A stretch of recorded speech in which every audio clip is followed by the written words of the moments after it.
Voilà, bonsoir à chacun, à chacune. Bienvenue en ces lieux, à l'église baptiste de Paris-Centre. Nous sommes ravis de vous accueillir pour cette soirée. Alors, avec mon collègue Paul Bourdois, qui, à ses heures perdues, s'occupe de la sonorisation, nous sommes les deux pasteurs de cette église. Et mon rôle ce soir va se limiter à vous accueillir simplement, accueillir notre auditoire, que nous sommes ravis de voir. Puisqu'ensuite, la soirée sera pour l'essentiel donc coordonnée par les groupes bibliques universitaires, l'association qui organise ces forums Veritas. Et donc c'est un partenariat avec nous. Colline en dira un mot. Mais donc nous voulions simplement vous accueillir, vous remercier d'être venus. Et sans plus attendre, je vais donner la parole à Colline Fréchet qui va prendre la main pour la suite de la soirée. Bonsoir à tous. Bienvenue à cette soirée Forum Veritas, donc organisée, comme l'a dit Mathieu, par les groupes bibliques universitaires et les soirées du 72. Donc Mathieu a commencé un peu à présenter, mais les groupes bibliques universitaires sont une association culturelle qui réunit des étudiants pour réfléchir autour de la Bible et de son enseignement. Et c'est une association qui est ouverte à tous les étudiants qui ont le désir de découvrir la Bible, qu'ils soient chrétiens ou non. Et les forums Veritas sont des rencontres qui visent à mettre en dialogue la pensée chrétienne avec d'autres visions du monde. Et les soirées du 72 offrent à chacun la possibilité d'approfondir certains sujets bibliques, éthiques, historiques et culturels. Donc je me présente, je m'appelle Colline Fréchet et je suis étudiante en master de santé publique. Et nous avons ce soir un thème très intéressant avec deux orateurs très qualifiés que je présenterai juste après, qui vont nous partager les éléments de leur réflexion sur ce sujet. Donc, avec son pari, Blaise Pascal veut provoquer ses amis à rechercher Dieu. Et nous questionnerons ce soir sur ce pari et nous nous interrogerons sur les raisons qui nous poussent à croire ou pas à Dieu. Donc le titre de notre soirée est « La raison nous amène-t-elle à croire en Dieu ? Le pari de Pascal est-il toujours d'actualité ?» Donc notre premier intervenant est Benoît Schneckenburger. Bonjour et bienvenue. Benoît, vous êtes un philosophe matérialiste, agrégé de philosophie et docteur en sciences politiques. Vous êtes actuellement professeur de philosophie en Hippocagne au lycée Saint-Exupéry de Mantes-la-Jolie. Et vous êtes auteur de plusieurs livres, dont Intelligence du matérialisme, aux éditions de l'Épervier. Vous m'avez parlé tout à l'heure d'un livre sur Épicure récemment, dont vous allez nous parler un petit peu. Merci d'être avec nous ce soir. Et notre deuxième orateur est David Brown. Donc vous êtes pasteur, auteur, conférencier. Et vous avez été secrétaire général des groupes bibliques universitaires, justement, pendant plusieurs années. Vous vous intéressez notamment à l'interface entre la Bible et la culture française. Vous êtes l'auteur de plusieurs livres, dont On parie combien ? Lettres à Blaise Pascal, édité par les presses bibliques universitaires. Merci aussi d'être avec nous ce soir. Voilà, exactement. Donc je vais rappeler le déroulé de la soirée. On va commencer par une présentation de chacun de nos orateurs, 20 minutes chacun. Ensuite, il y aura un temps d'échange entre vous deux, de 10 à 15 minutes. Et pour terminer, on aura un temps de réponse à vos questions, qui durera à peu près 30 à 40 minutes. On va vous demander, pour le confort de tous, d'éteindre vos téléphones pour ne pas être dérangés pendant la conférence. Et sans plus attendre, je vous donne la parole, Benoît, pour la première intervention de cette soirée. La raison nous amène-t-elle à croire en Dieu ? Le pari de Pascal est-il toujours d'actualité ? Vous avez 20 minutes. Merci. Alors, en 20 minutes, ça va être un peu compliqué. Donc, je vous remercie évidemment de cette invitation. En plus, c'est un 9 décembre, donc ce qui pour nous, puisque je suis aussi un des animateurs de la Fédération nationale de la libre pensée, une date importante. C'est le 118e anniversaire de la loi de 1905 de séparation des églises et de l'État, sans laquelle je crois que nous aurions eu du mal à discuter l'un et l'autre ensemble, puisque dans un pays qui n'est pas laïque, c'est difficile parfois pour que les croyances minoritaires par rapport à ce qu'était la croyance dominante du catholicisme en France aient non seulement la possibilité de se rencontrer, mais même d'exister parfois, et notamment pour ceux qui, comme moi, faisaient profession de foi athée, où la vie était quand même pas facile sous l'Inquisition catholique. Donc heureusement que nous avons la loi de laïcité qui nous permet à tous et à toutes de pouvoir discuter, parce que la Déclaration des droits de l'homme de 1789 nous rappelle que nul ne peut être inquiété pour ses opinions même en matière de religion, et c'est assez précieux encore aujourd'hui. Je vous remercie aussi de m'avoir invité pour parler de Pascal. Alors vous avez dit très qualifié, alors il se trouve que non, en tout cas pas sur Pascal. Ça m'a obligé à reprendre les textes que je n'avais pas lus depuis très très longtemps, parce que pour moi, je suis un bon client pour Pascal, philosophe, matérialiste, athée, libre penseur, ça fait beaucoup. Auteur d'ouvrages sur Épicure, sur Marx, enfin voilà, c'est pas tellement la tasse de thé de Pascal, qui pour moi était un peu ce que Pascal disait lui-même de Descartes, hein, c'est-à-dire inutile et incertain. Voilà. Alors bon, j'ai essayé de comprendre un peu mieux pourquoi ce brave Blaise Pascal était si important. Il y avait deux questions ce soir. La raison nous amène-t-elle à croire en Dieu, et le pari de Pascal est-il toujours d'actualité ?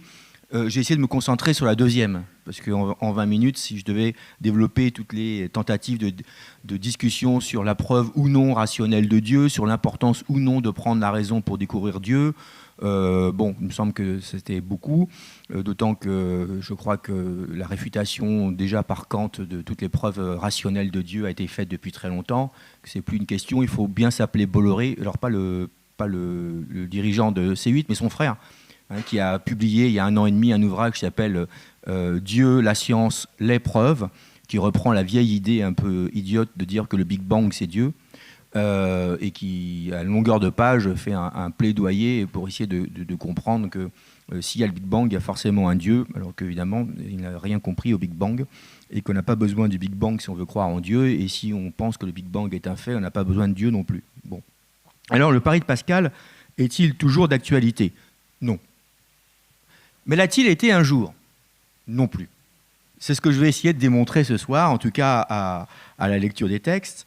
D'abord parce que le pari de Pascal vient des pensées, dont on sait que c'était un projet d'apologie chrétienne, et le pari essayait de convaincre éventuellement ses amis libertins, au sens de libre penseur à l'époque. Le libertinage, et notamment le libertinage érudit, une tradition qui au XVIIe siècle, par la littérature clandestine, par le retour au texte épicurien, par l'éveil aux cultures des nouveaux mondes découverts, etc., et remettait en cause le dogme général. Donc être libertin du temps de Pascal, c'est d'abord être un libre penseur. Et je crois qu'il n'y avait pas beaucoup d'intérêt à l'époque à devoir défendre la religion chrétienne et catholique contre les libres penseurs, mais plutôt l'inverse, puisque à l'époque, je rappelle qu'il y a eu un certain nombre de persécutions contre les libres penseurs.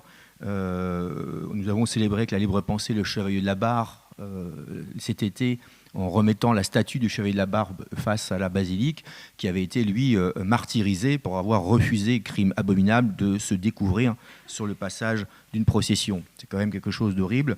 Mais au moment même où Pascal écrivait, Vanini est brûlé à Toulouse, Fontanier à Paris, Théophile de Viau est exilé, et ce brave Pascal n'a pas hésité, lui, à dénoncer un moine capucin qui était, selon lui, hérétique à l'évêque, et ce moine a dû quand même se rétracter. Donc on est quand même dans une période où il vaut mieux être croyant que non-croyant, et si Pascal voulait sauver la religion chrétienne, je crois qu'il s'était un peu trompé ici d'objet.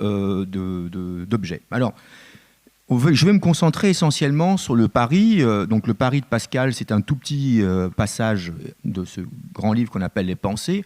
Les Pensées, c'est des pense-bêtes. C'est-à-dire que c'était des liasses éparses d'un livre qui n'a pas été achevé, qu'on a retrouvé après la mort de Pascal, dont les différentes éditions d'ailleurs recomposent l'ordre de manière un peu différemment. Et ce qu'on appelle le pari de Pascal, Paris stupide, d'ailleurs, disait Jacques Prévert. Alors, si vous voulez briller en société, je vais vous apprendre un poème de Jacques Prévert. Attention. Ça s'appelle Les Paris stupides. Un poème de Jacques Prévert. Un certain Blaise Pascal, etc., etc. Voilà, ça y est, le poème est terminé. Vous pouvez apprendre maintenant à réciter un poème de Prévert. Pourquoi ? Parce qu'il essaie de montrer qu'en quelque sorte, le pari de Pascal, qui, dans l'édition de Braunschweig, comprend quelques pages, et part au départ d'une réflexion sur l'infini et le rien. Pascal essaye de nous montrer par un raisonnement que si nous sommes libres penseurs, c'est donc que nous ne croyons pas au dogme catholique, eh bien, nous devons quand même, par la raison, essayer de trouver une raison de croire. Son raisonnement a l'air mathématique. Pascal, que j'admire pour ses travaux mathématiques, pour la démonstration de l'existence du vide, la pression atmosphérique, etc., l'invention de la première machine à calculer, hein, c'est-à-dire la matérialisation de ce qu'on croyait une fonction spirituelle, hein, parce que si, pour compter, il suffit de tourner des engrenages, ça veut dire qu'on n'a pas besoin d'une âme pour penser et pour calculer, mais que le corps, les effets mécaniques peuvent suffire. Mais je crois que ce n'était pas celui qui en a déduit, lui. Donc Pascal, qui avec Fermat a déposé les prémices du calcul probabiliste, s'adresse à ceux pour qui, libre penseur, l'existence de Dieu serait incertaine, et il essaie de leur montrer que rationnellement, par un calcul, on aurait intérêt à croire en Dieu. Mais comme toutes les démonstrations mathématiques, ce qui est intéressant sont aussi les prémices. Hein, sur quoi on se fonde, hein. On fait la géométrie euclidienne parce qu'on sait d'abord ce qu'est un point, ce qu'est un plan, et ensuite on en déduit des théorèmes. Or, les prémices du pari de Pascal, c'est quand même un arrière-fond dans lequel Pascal va engager son raisonnement en se fondant d'abord sur une forme de misanthropie, hein, c'est-à-dire tous les passages des pensées sur la misère de l'homme, sur les passages dans lesquels Pascal essaie de montrer que nous sommes faibles, infiniment pécheurs, etc., conformément au dogme, sont un point sur lequel il faut absolument prendre la mesure de ça, sinon le pari s'écroule parce qu'on n'en a pas besoin. Alors, n'oublions pas que Pascal dit par exemple que l'homme est un imbécile ver de terre, cloaque d'incertitude, rebut de l'univers, etc., etc. Bref, il faut absolument partir, selon Pascal, de l'idée que l'homme est misérable et que l'homme est, d'un certain point de vue, mauvais. Alors évidemment, on pourrait se demander, mais pourquoi alors il s'intéresse autant à nous sauver? Parce qu'il se fonde sur un autre principe, c'est que le Dieu dont il parle, ce qui est extrêmement important, c'est évidemment le Dieu chrétien, un Dieu si charitable qu'il n'empêche qu'il fait laisser advenir le mal et le péché, et surtout les enfants souffrir. C'est quand même quelque chose qui est extrêmement important quand on veut discuter de ce Dieu tout-puissant, qui est capable de faire voir la Vierge à Sainte Thérèse, ou de rendre voyant des aveugles, de transformer l'eau et le vin en sang, le pain en corps, ou alors multiplier les petits pains, enfin tous ces miracles auxquels Pascal tient, mais il ne peut pas empêcher que des enfants souffrent, ne serait-ce qu'aujourd'hui, assassinés par les terroristes ou sous les bombes de Tsahal. Mais dans ce monde-là, il y a un Dieu qui serait charitable, c'est le deuxième prémisse. Alors essayons de reprendre ce pari de Pascal, qui part, je vais le résumer rapidement, s'adresse à ses amis libertins, le duc de Rohanès, Miton, Chevalier Méré, et essaie de leur montrer que on va parier et on va voir ce qu'il y a de mieux. Il y a quelques lignes que j'ai condensées, hein, c'est un peu plus long évidemment dans le texte, et puis de manière très scolaire, parce que comme je suis enseignant, voilà, je vais commenter les lignes. Bon. Donc je relis rapidement le pari pour que tout le monde l'ait en tête. Vous dites donc que nous sommes incapables de connaître s'il y a un Dieu. Cependant, il est certain que Dieu est ou qu'il n'est pas. Il n'y a point de milieu. De quel côté pencherons-nous? La raison, dites-vous, n'y peut rien déterminer. Il y a un chaos infini qui nous sépare. Il se joue un jeu à cette distance infinie où il arrivera croix ou pile. C'est pile ou face. Hein. Que gagerez-vous? Par raison, vous ne pouvez assurer ni l'un ni l'autre. Par raison, vous ne pouvez nier aucun des deux. Pesons le gain, la perte, en prenant croix que Dieu est. Estimons les deux cas. Si vous gagnez tout. Si vous perdez, vous ne perdez rien. Gagez alors qu'il est, sans hésiter. Oui, il faut parier, mais cela n'est pas volontaire. Vous êtes embarqué. Voilà, c'est l'essentiel du pari. Alors, il commence par dire que vous dites donc que nous sommes incapables de connaître s'il y a un Dieu. Bon, peut-être. Déjà, on peut se poser la question de savoir si c'est vraiment le problème, s'il faut savoir que Dieu existe, si c'est l'objet d'une connaissance pour partir. Mais pourquoi pas plusieurs d'ailleurs? Pourquoi un et pas plusieurs? Parce que là, on retrouve qu'il y a une sorte de jeu de passe-passe. Pour Pascal, il y a un Dieu, c'est forcément le Dieu chrétien. Il n'y a que ce Dieu chrétien qui nous a chassés du paradis, rendus misérables, instituant un enfer, etc. Et donc, l'espoir ou le désespoir face à une vie éternelle. Il est certain donc que nous sommes incapables de connaître Dieu. Peut-être pas. Peut-être qu'on peut avoir d'autres hypothèses, se poser la question, est-ce que ce qu'on appelle Dieu n'est pas une chimère, n'est pas une invention? Il y a peut-être d'autres moyens que de dire qu'on est incapable, mais je lui accorderai que on part du point de vue que nous en sommes incapables. Ça peut être d'autres dieux, hein, ça pourrait être Kali, déesse de la mort, terrible, hein, qui nous promet des choses infernales. Mais bon, c'est ce dieu-là, donc il faut penser qu'il y a un dieu. Deuxième chose, c'est que si nous sommes incertains, c'est que nous ne pouvons pas tout connaître. Et ça, c'est un point régulier des pensées de Pascal. L'homme ne peut pas tout connaître, il ne sait pas tout, etc. Et nous avons peur de cette incertitude, comme nous avons peur de la mort. Et c'est là le problème. Alors, il y a d'autres philosophies, hein. La philosophie d'Épicure ou la philosophie de Spinoza n'a pas peur de l'incertitude. Elle nous invite à corriger nos incertitudes, à améliorer notre connaissance, mais pas transformer l'incertitude en peur ou en fantasme qui nous appelle, comme disait Spinoza, Dieu c'est asile Dieu c'est asile de l'ignorance. Hein, c'est dans l'éthique que Spinoza a écrit ça, c'est-à-dire que dès qu'on ne comprend pas quelque chose, on dit Dieu. Même argument chez Épicure, hein, parce qu'on ne sait pas ce que c'est que la mort, on en a peur et on invente les dieux. Bon, mais on n'est pas obligé de partir de la peur, et je pense, moi, en philosophe, cette fois-ci, pas simplement matérialiste et libre penseur, mais franchement athée, comme Lucrèce, que cette solution à nos peurs, à nos craintes qu'est Dieu, crée peut-être dans le monde plus de mal que de bien, puisque, comme le disait Lucrèce, tant que la religion a pu conseiller de crimes, hein, c'est que je crains que souvent les religions, c'est-à-dire ce qui pour un matérialisme est Dieu, sont souvent à l'origine de bien des maux. Et qu'on ne vienne pas nous dire que c'est les hommes et pas Dieu, hein, pour un athée, il n'y a pas d'autre existence de la divinité que les religions et ce qu'elles en font ou ce qu'elles en parlent. Mais Pascal ne s'adressait pas aux athées. Il ne pouvait pas convaincre les athées. Il s'adressait aux libres penseurs. Alors ça, c'est une vraie question. Je crois que Pascal est aussi décontenancé par un athée. Je ne comprends pas qu'on puisse ne pas supposer même l'existence d'un Dieu, je ne vais même pas y croire, qu'un athée convaincu est parfois décontenancé par les certitudes de certains croyants. D'autant que pour Pascal, cette existence de Dieu ne se prouve pas rationnellement, mais vient d'autres biais. Hein. Pascal accorde une grande importance au miracle, et notamment au miracle de la Sainte Épine, puisque sa sœur aurait été guérie par l'attouchement de la Sainte Épine. Alors je n'ai pas cherché combien il y avait de reliques de la Sainte Épine, et s'il y en a autant que de morceaux de la vraie croix qui permettent de construire plusieurs croix. Voilà. Mais en effet, chez Pascal, le fait que Jésus ait commis des miracles est une preuve de son existence et une preuve est très importante. Bon.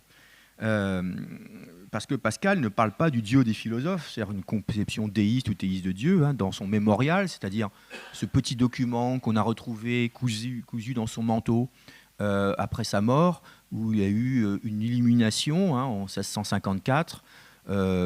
Quelques semaines après, les mauvaises langues diront, après un accident de cheval qui lui a fait avoir une commotion cérébrale. Mais en tout cas, il a eu cette illumination. Et lui, il précise bien qu'il parle du Dieu d'Abraham, d'Isaac, de Jacob, donc le Dieu chrétien, le Dieu de la Bible, mais pas celui des philosophes ou des savants. Donc voilà, bon, on parle de l'idée que Dieu existe ou pas. Bon. Il continue. Cependant, il est certain que Dieu est ou qu'il n'est pas, il n'y a point de milieu. Bah peut-être, enfin je ne sais pas, on n'est pas obligé de penser de manière binaire. Hein. Il peut y avoir des dieux intermittents, des dieux évanescents, des dieux immortels, des dieux mortels. Nietzsche nous a dit que Dieu était mort. Bon, peut-être qu'il y en a d'autres.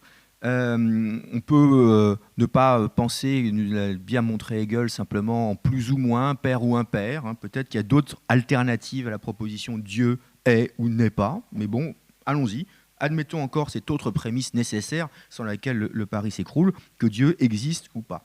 La raison, dites-vous, continue-t-il, n'y peut rien déterminer. Alors là, bon, il y a de nombreux passages dans les pensées où Pascal essaie de montrer que les athées se trompent. Il y a même des passages méprisants, hein, sur les athées par moment. Je crois que là, ça parle aussi d'un sophisme. Hein. C'est-à-dire qu'on est obligé de supposer qu'il faut s'interroger sur l'existence de Dieu. Voilà. C'est un sophisme assez récurrent de ceux qui veulent démontrer, même rationnellement, que Dieu existe. C'est absolument nécessaire d'envisager qu'il existe ou qu'il n'existe pas.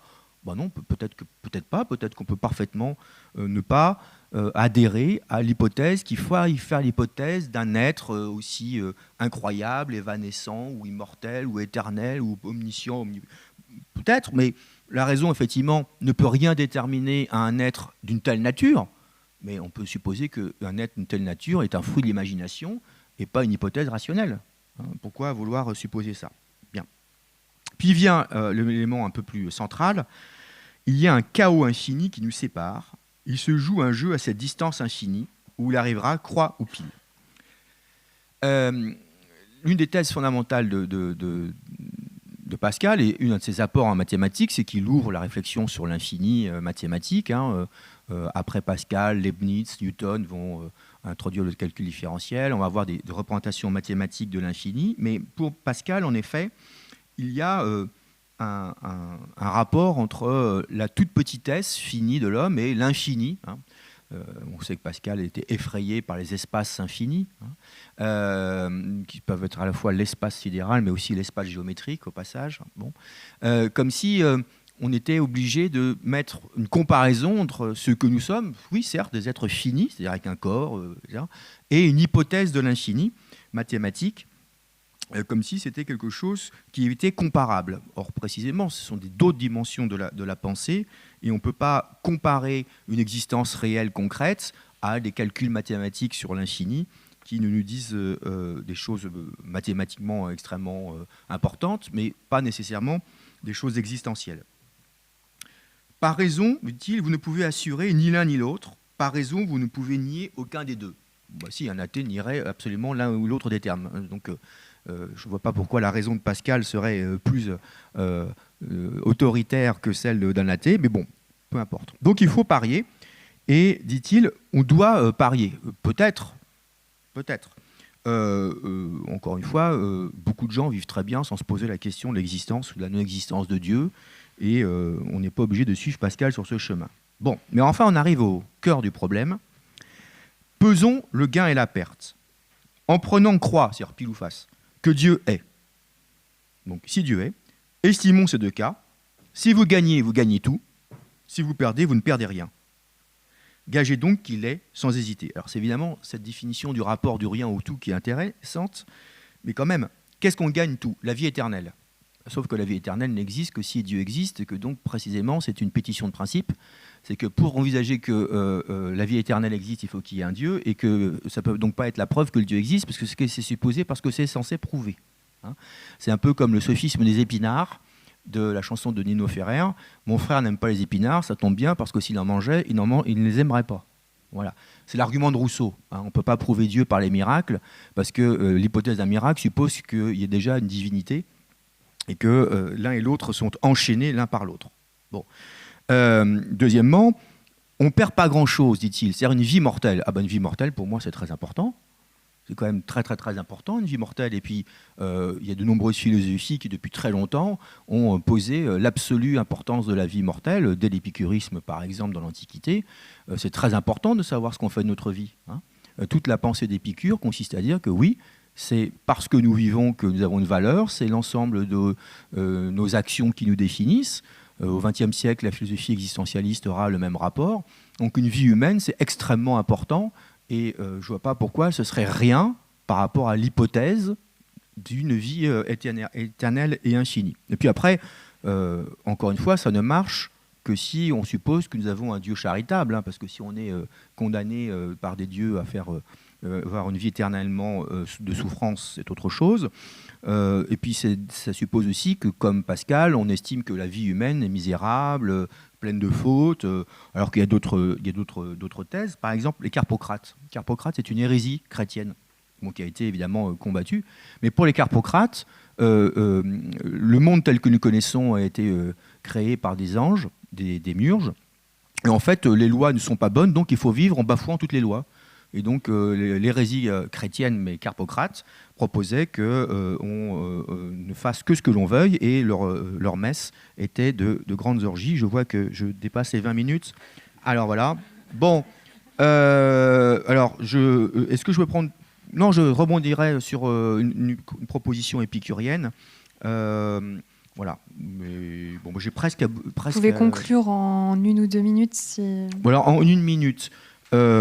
Pascal peut-il convaincre un libre penseur? Oui, si la vie terrestre ne vaut pas grand-chose, si Jésus-Christ a existé, qu'on en est sûr, j'ai fait tout un passage là-dessus, mais on reviendra, parce que je pense qu'il faut lire l'Évangile comme un texte, et pas comme un fait historique, comme on lit les pensées comme un texte, que l'âme est éternelle, bon, ce qui est supposé par la doctrine, que la mort fait peur, alors qu'on peut vivre sans avoir peur de la mort. Voilà pourquoi moi je penche plutôt pour la vie épicurienne, dont je répète souvent que consiste à dire que ce qui nous fait du bien n'est pas un mal, il n'y a pas de mal à se faire du bien. Pourquoi ? Parce que nos ignorances ne doivent pas nous faire peur. Il faut qu'on améliore nos connaissances. Il vaut mieux penser que l'éclair et le frottement de deux nuages que la colère de Zeus, que la mort n'est rien. La mort, c'est simplement la fin de la vie. Ça ne veut pas dire que quelque chose commence.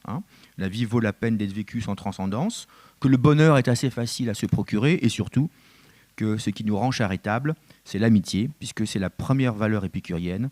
L'amitié est le plus grand des biens. Elle mène sa ronde autour du monde comme un héros, nous appelant tous à nous réveiller. C'était une pensée d'Épicure. Merci beaucoup. Et David, on vous laisse la parole maintenant.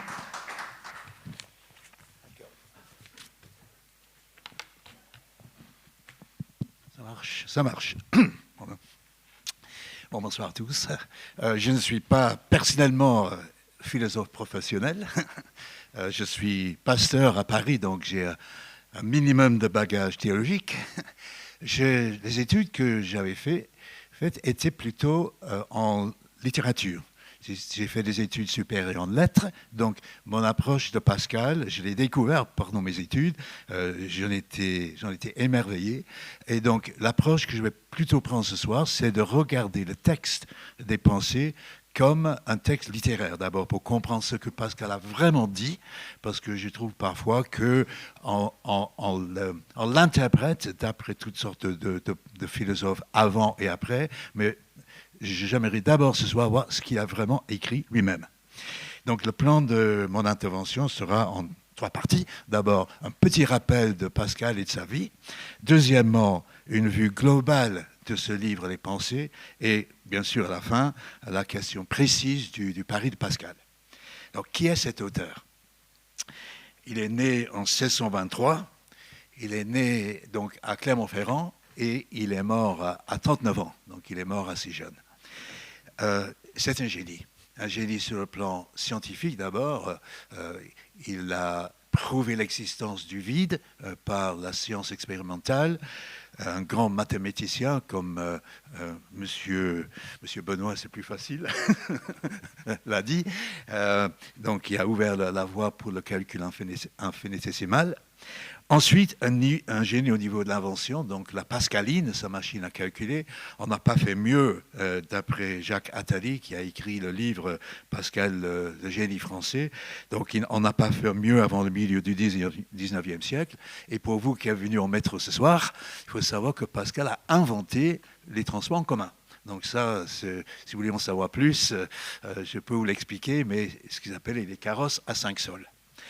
Mais un génie aussi, je pense, au niveau de l'apologétique chrétienne. Parce que justement, il a refusé toute cette scolastique, les preuves de l'existence de Dieu, ça prouve ce que l'on veut ou pas, je ne veux pas rentrer là-dedans, mais il est un génie parce qu'il a innové par rapport à cela en évitant de citer les autorités passées, en évitant les raisonnements abstraits en général. Et donc, ce qu'il a cherché à faire, ce n'était absolument pas de défendre l'Église catholique, on n'en parle pratiquement pas. Il a défendu le catholicisme. Donc, tout ce que mon interlocuteur a parlé donc, des persécutions, ça, ce n'est pas son sujet. Et lui-même a écrit, il y a peu de vrais chrétiens. Il y en a bien qui croient, mais par superstition, et beaucoup qui ne croient pas. Donc ce n'est pas parce que l'institution était forte que tout le monde était vraiment chrétien, pas plus qu'aujourd'hui. Donc, qu'est-ce que c'est que cette apologétique et pourquoi ce livre ? Pascal est ce qu'on appelle janséniste. Donc il faut que j'explique très rapidement. En fait, son père ayant fait une chute, s'est démis la jambe et 2 médecins sont venus chez lui qui étaient jansénistes. C'est-à-dire ils avaient épousé les idées d'un évêque belge qui s'appelle Cornelius Jansen, qui a voulu rétablir la pensée d'Augustin. Donc, c'est-à-dire de revenir aux doctrines, la place de la grâce. Donc, dans ce sens-là, les jansénistes étaient très proches des protestants. Donc, la grâce, la faveur imméritée de Dieu.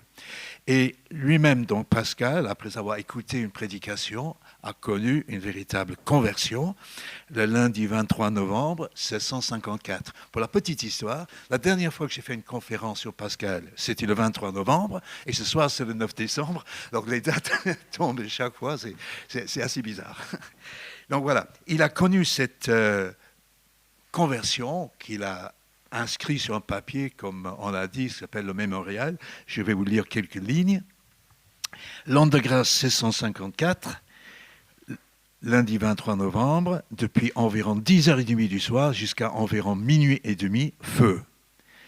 Dieu d'Abraham, Dieu d'Isaac, Dieu de Jacob, non le Dieu des philosophes et des savants. Certitude, Dieu de Jésus-Christ. La vie éternelle, c'est qu'ils te connaissent, seul vrai Dieu, et celui qui t'a envoyé, Jésus-Christ. Ça, c'est une citation de l'évangile de Jean. Donc voilà Pascal. Alors, pourquoi ce livre? Alors, il a commencé à écrire ce livre pour justement chercher à convaincre ses amis libertins. Il a connu un moment, il appelait son moment mondain, où il a beaucoup fréquenté ces personnes. Et donc, j'insiste, libertin à l'époque, ça veut dire libre penseur aujourd'hui. Hein. Ce n'est pas les débauchés comme on peut penser aujourd'hui quand on entend le mot libertin. Et donc, ce temps passé avec ses amis était en fait à l'origine de son pari, parce que ses amis aimaient beaucoup jouer aux jeux de hasard et ils voulaient connaître les possibilités de gain, les probabilités de gain qu'il a poussé vers ses études sur la probabilité. La forme du livre, comme on a dit, il a écrit sur des petits bouts de papier qu'il a percé des trous, il a mis ensemble avec une ficelle. Donc, en quelque sorte, il a créé des fichiers. Mais il n'a jamais eu le temps de terminer son livre. Donc, ce qui fait qu'on les appelle les pensées. Il y a parfois des répétitions parce que peut-être qu'il aurait éliminé tel ou tel texte en terminant. Seulement, ce que l'on sait, c'est qu'on connaît les grandes lignes. Parce que lui-même l'a dit, la première partie, c'était la misère de l'homme sans Dieu. Et la deuxième partie, la félicité de l'homme avec Dieu. Et comment a-t-il procédé?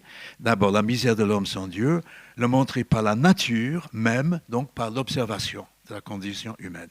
Et la deuxième partie, la félicité de l'homme avec Dieu, c'est il y a un réparateur par l'écriture. Entre parenthèses, j'aime bien ce mot réparateur, on dit sauveur parfois, mais il est le réparateur de l'humanité et le montrer par l'écriture. Donc la première partie par l'observation, la deuxième partie par l'écriture. Et juste pour aller plus loin, le pari vient ensuite de cette première partie et qui est suivi d'une grande partie où il essaie de montrer les raisons de sa foi.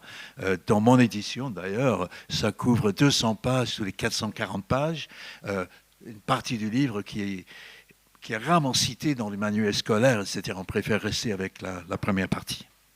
Donc, cette première partie, la misère de l'homme sans Dieu, c'est moins... contrairement à mon avis à ce que Benoît a dit, c'est moins la question du péché, c'est plutôt la question du manque de sens à la vie. Donc il dit par exemple que l'univers semble muet, l'homme est, bon, je résume une citation, comme égaré dans un petit recoin de l'univers, sans savoir qui l'y a mis, ce qu'il est venu faire, ce qui deviendra en mourant. C'est comme un homme qui serait porté, endormi dans une île déserte et effroyable, et qui s'éveillerait sans connaître où il est et sans avoir aucun moyen d'en sortir. Donc pour lui, le manque de sens à la vie, c'est ça qui était le fond de sa pensée. Et d'ailleurs, il continue. Je regarde autour de moi. Apparemment, les autres sont moins impressionnés que moi par ce manque de sens à la vie. Je leur pose la question s'ils connaissent des choses que moi je ne connais pas. Ils disent non. Et je vais citer. Et sur cela, ces misérables, ayant regardé autour d'eux, ayant vu quelques objets plaisants, s'y sont donnés, ils s'y sont attachés. Je dirais entre parenthèses que peut-être Pascal était prophète, il parlait déjà du smartphone. Donc des objets plaisants auxquels on regarde tout le temps, parce que ça empêche de penser. Et donc, pourquoi le problème ? Pourquoi ce problème du sens de la vie ? C'est que quelque part, là encore je vais le citer, toute la dignité de l'homme est dans la pensée. Et donc, vous connaissez sa comparaison, que l'homme est comme un roseau pensant. Tout l'univers peut le détruire, mais l'avantage que l'homme a sur l'univers, c'est qu'il sait qu'il est en train d'être détruit. L'univers n'en sait rien. Donc, Pascal met en avant énormément cette notion de la pensée, qui est ce qui est le plus important. Dans la deuxième partie, la félicité de l'homme avec Dieu, voilà, j'ai dit, il parle de ce réparateur. Je le cite encore, « Nous ne connaissons Dieu que par Jésus-Christ ». C'est pour ça d'ailleurs qu'il a plutôt rejeté la pensée de Descartes, qui était plutôt déiste. Il croyait que quelqu'un existe qui s'appelle Dieu, en quelque sorte, mais Pascal n'était pas déiste, il était théiste, il était chrétien. Et donc, ces retrouvailles, c'est par Jésus, et c'est ça la vraie foi chrétienne, c'est pas appartenir à une église, c'est pas pratiquer, c'est pas assister à la messe ou un culte, c'est croire en Jésus, justement, qui nous permet de connaître Dieu à nouveau, parce que justement, Jésus a payé le prix, il est le réparateur, il est le sauveur. À ce moment-là, on va passer donc au pari. Et parce que son problème, il dit, bon, j'ai expliqué tout ça, mais les personnes autour de moi sont complètement indifférentes. Ça ne les intéresse pas. Alors, pourquoi ? Évidemment, il était un peu confus. Comment on va les convaincre ? Donc, à ce moment-là, il dit,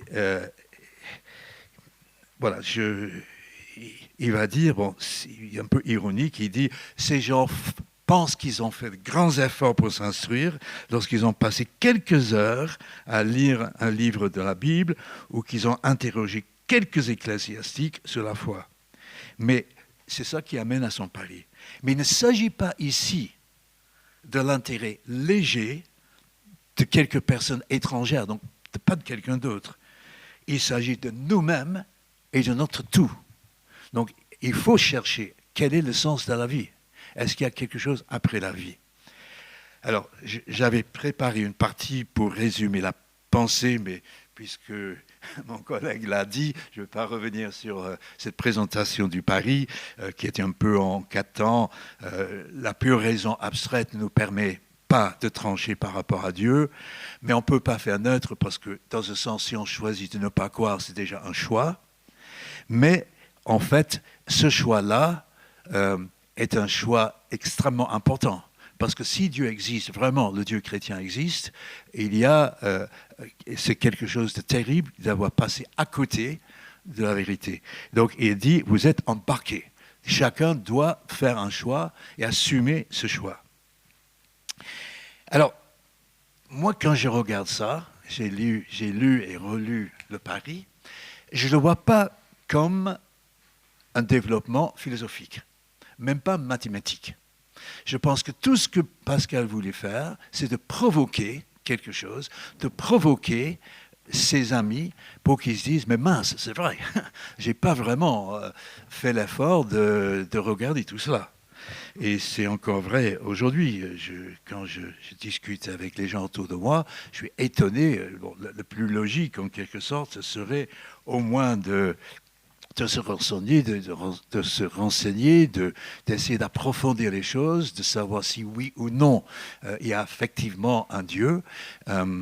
Mais je vais revenir à cela, parce que finalement, qu'est-ce qu'il veut provoquer ?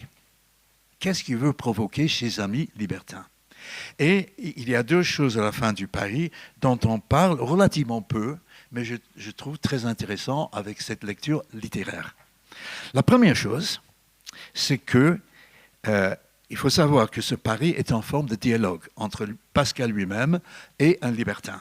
Et donc, dans ce dialogue, le libertin dit, mais il n'y a-t-il pas moyen de voir le dessous du jeu ?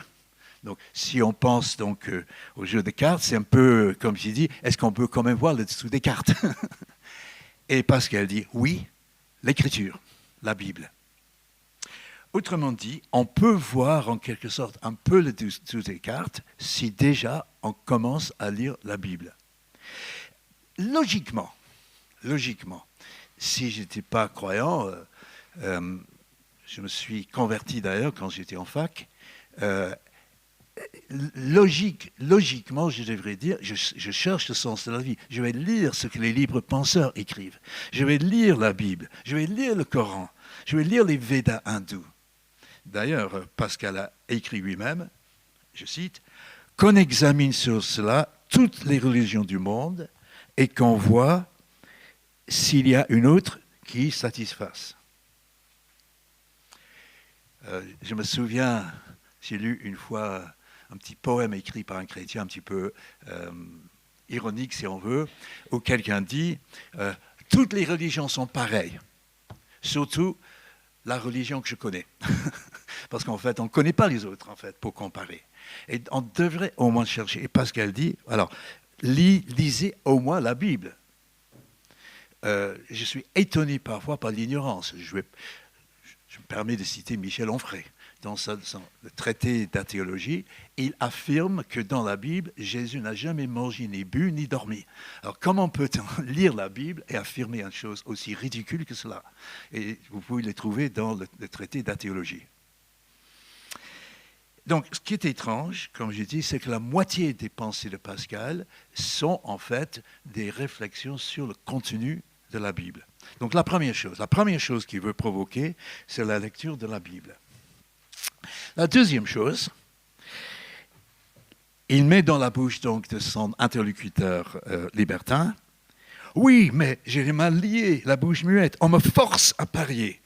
Je ne suis pas libre, on ne me relâche pas. Je suis fait de telle sorte que je ne puis croire. »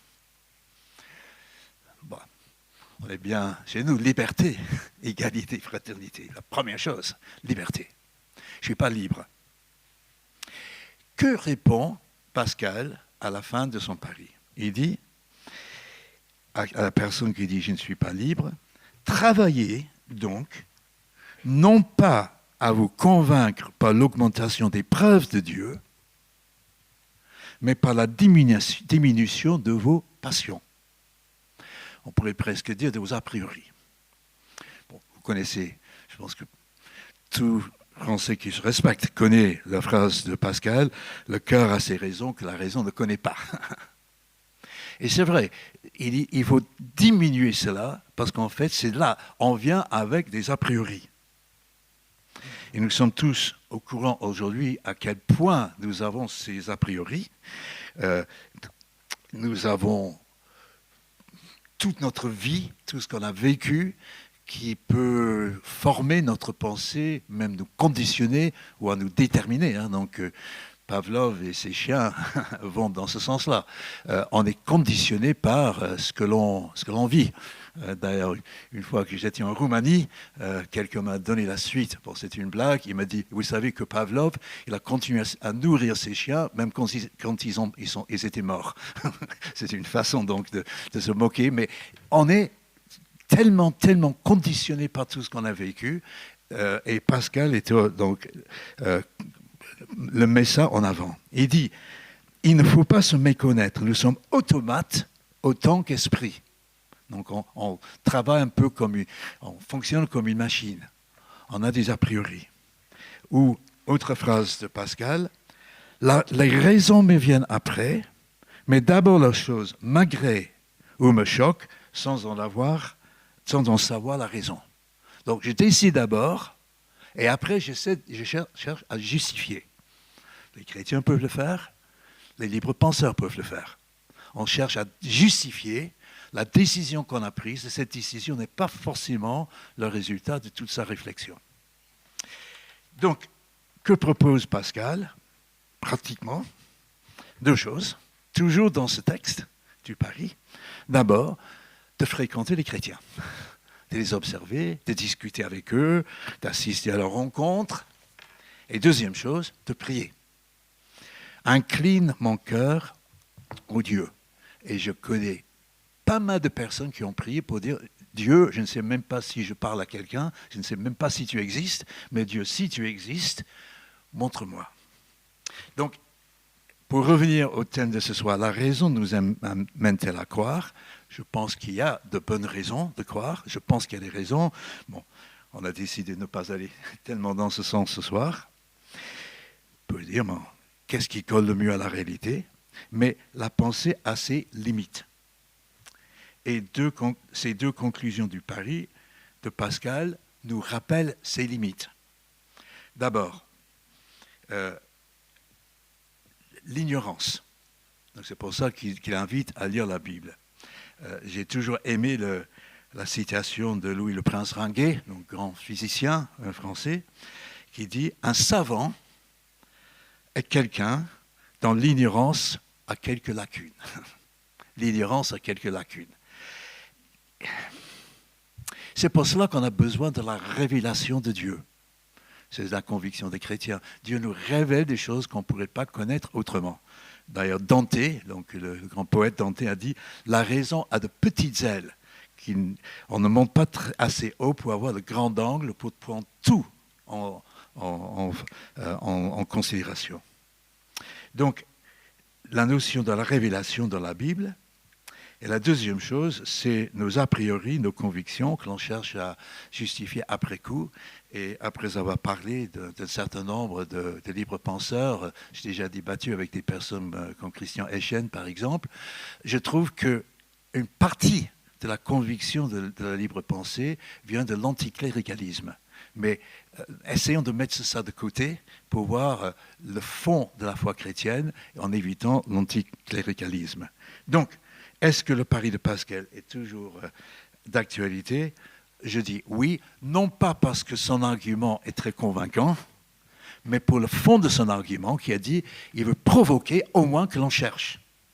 Comme il dit, je termine de nouveau avec ce que j'avais déjà lu de lui, vous êtes embarqués. Il ne s'agit pas ici de l'intérêt léger de quelques personnes étrangères, il s'agit de nous-mêmes et de notre tout. Merci de votre attention. Merci. Merci à vos 2 présentations. Et c'est maintenant le moment de vous mettre en dialogue tous les 2. Donc je vous laisse peut-être, Benoît, commencer avec une réaction. Oui, je crois que je vais aller à ce qui me semble le plus important, c'est la question du sens de la vie. Et est-ce qu'on a besoin d'une transcendance pour avoir un sens à la vie, ou est-ce qu'on peut se passer de transcendance pour avoir donné un sens à sa vie? Est-ce que la raison n'est pas suffisante, malgré toutes ses limites, mais précisément c'est justement un discours rationnel qui permet de déterminer quelles sont les limites de la raison. La critique de la raison pure de Kant travaille essentiellement là-dessus, savoir quelles sont les limites de la raison, mais la philosophie matérialiste en général part de cette idée qu'en effet nous partons de l'ignorance. Toute la philosophie part de ça. Quand Socrate dit « je ne sais qu'une chose, c'est que je ne sais rien », on part de l'ignorance. Est-ce que l'ignorance doit ouvrir sur une transcendance, sur l'espoir, sur d'une vie éternelle, etc. La philosophie d'Épicure se confronte à cette difficulté. Il répond à ceux qui, en son temps et en tout temps, voient dans la religion une réponse à l'angoisse de la mort. Et Épicure essaye de se confronter à cette peur humaine fondamentale, ce que vous avez dit tout à l'heure, d'où venons-nous, où allons-nous? Bon. Et la réponse d'Épicure, on ne va pas toute la détailler, mais elle tient souvent pour montrer que souvent on se pose de mauvaises questions. On fait des hypothèses qui n'ont pas lieu d'être. Prenons juste un exemple très très simple, le mot mort. Le mot mort est un substantif, ça désigne quelque chose.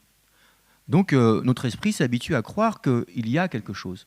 Et comme on suppose qu'il y a quelque chose, on donne à cette chose une durée. Ah, mais alors quelle serait cette durée après la vie?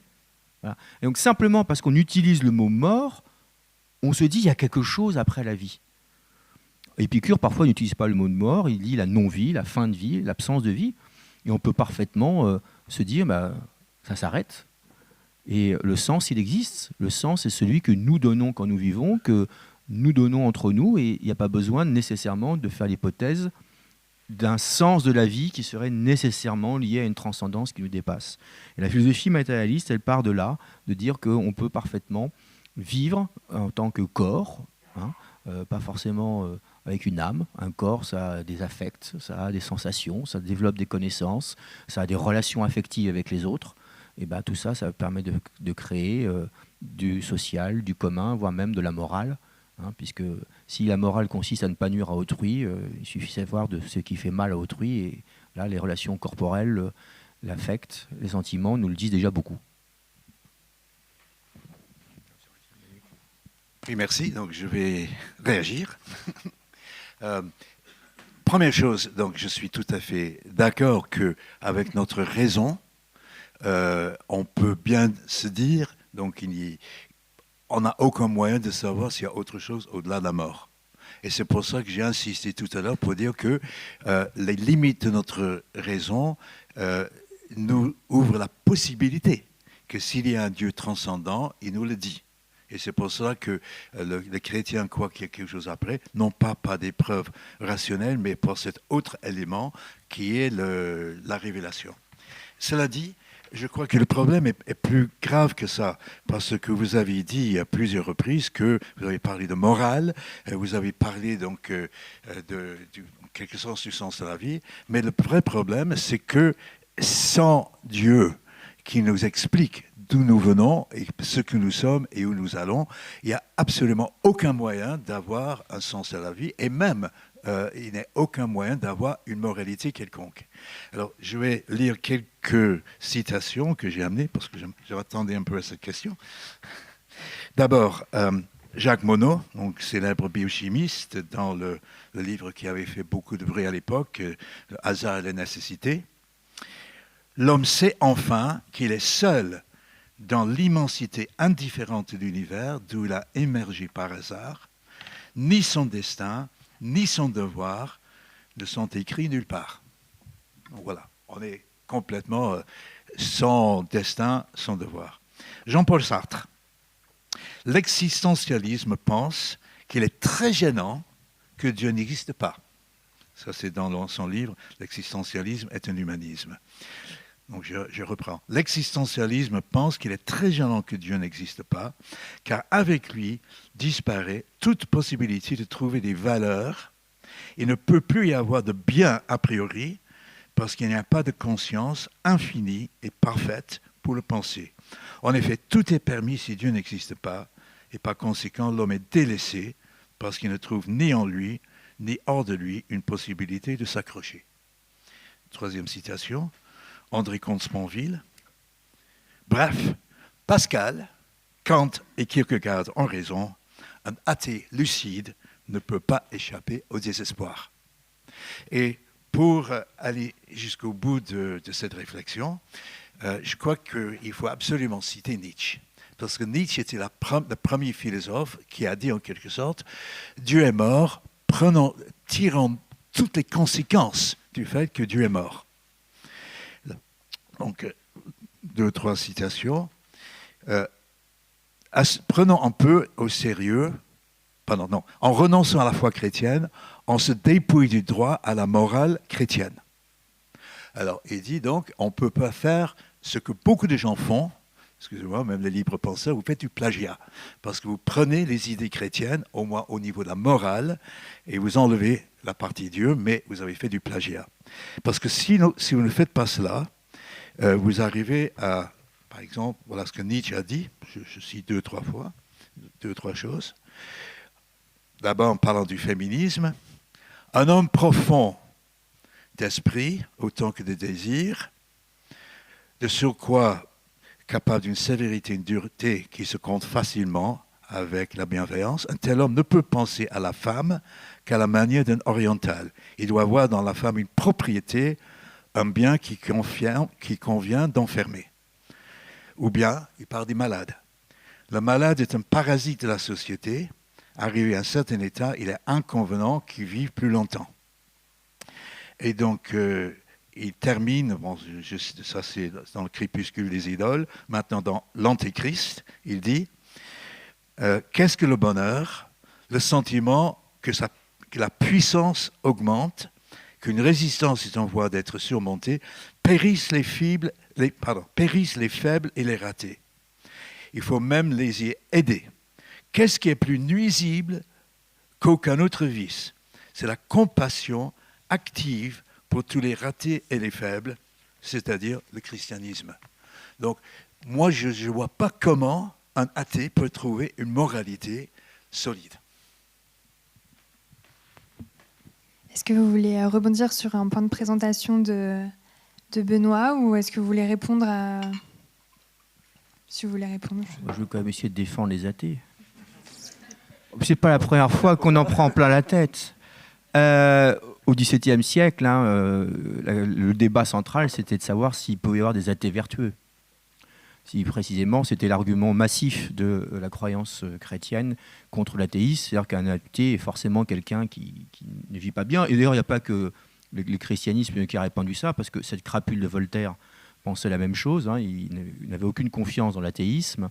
De même John Locke, dans sa lettre sur la tolérance, il l'accorde à toutes les religions, mais pas aux athées, parce qu'on ne peut pas leur faire confiance. Donc les athées, et une philosophie athée, dont celle de Sartre, par exemple, mais c'est bien de citer le début de l'existentialisme et de l'humanisme, mais il faut aller jusqu'au bout, parce qu'il a quand même une solution à ce problème, puisque pour lui, c'est précisément parce que nous sommes libres que nous pouvons créer des valeurs, et que l'existentialisme, c'est aussi ce qui permet justement, selon lui, de créer des valeurs à partir de la liberté.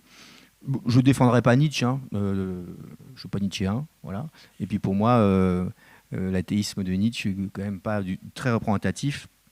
Il a une pensée très aristocratique. Bref, en tout cas, par contre, oui, on peut parfaitement avoir des valeurs à partir d'une position athée, parce que si la morale consiste à ne pas faire autrui ce qu'on ne voudrait pas qu'il nous fasse, par exemple. Bon, ce qui est commun, Hobbes, philosophe athée, le remarque, c'est commun à toutes les religions, c'est commun à toutes les morales, c'est commun à toute la culture en réalité. Bon, est-ce qu'on a besoin d'une transcendance pour ça ? Est-ce qu'au contraire, il ne suffit pas d'éprouver dans l'affection, dans le sentiment partagé, dans la pitié, dirait Rousseau, vis-à-vis d'autrui, des moyens de créer ensemble un mode de vie? On n'a pas besoin de recourir à l'hypothèse de quelque chose qui serait en dehors de nous et qui serait de l'extérieur, venir nous obliger à suivre ces valeurs. Moi, ce que je trouve au contraire de formidable dans l'espoir athée, c'est qu'il part de la liberté humaine, quelle que soit sa complexité, quel que soit le déterminisme biologique, social, etc. Mais le fait que nous sommes des êtres qui, par cette capacité émergente de la biologie humaine, du cerveau, de proposer des connaissances, de produire des connaissances, de produire des interprétations, d'échanger ensemble par le dialogue, de discuter et de se mettre d'accord sur les valeurs. C'est ça qui est important. C'est parce que nous sommes des êtres libres et parlants que nous pouvons nous mettre d'accord sur des valeurs.